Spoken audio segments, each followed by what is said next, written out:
కమ్మగా నోరూరించే butter chicken రెసిపీని తయారు చేసుకుందామండి. దీనికోసం స్టవ్ వెలిగించుకొని ఒక మందపాటి కడాయి 4 టేబుల్ స్పూన్ల నూనెను వేసుకొని 3 నుంచి 4 ఉల్లిపాయలు చీలికలుగా కట్ చేసుకొని మంచి బ్రౌన్ కలర్ వచ్చేదాకా వీటిని ఫ్రై చేసుకొని వేరొక ప్లేట్లోకి తీసుకోండి.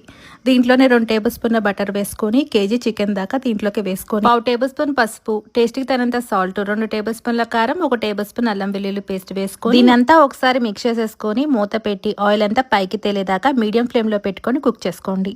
ఈ లోపల మిక్సీ జార్లో 2 టేబుల్ స్పూన్ల పెరుగు, గుప్పెడంత ఫ్రైడ్ ఆనియన్స్, 10 దాకా వెల్లుల్లి రెబ్బలు, 1 టేబుల్ స్పూన్ కారం వేసుకొని ఇలా మెత్తగా గ్రైండ్ చేసుకున్న మిశ్రమాన్ని ఈ చికెన్లోకి వేసుకొని టీ గ్లాస్ అన్ని వాటర్ వేసుకొని బాగా మిక్స్ చేసేసుకొని 2 టేబుల్ స్పూన్ల ధనియాల పొడి, 1 టేబుల్ స్పూన్ దాకా గరం మసాలా వేసుకోండి.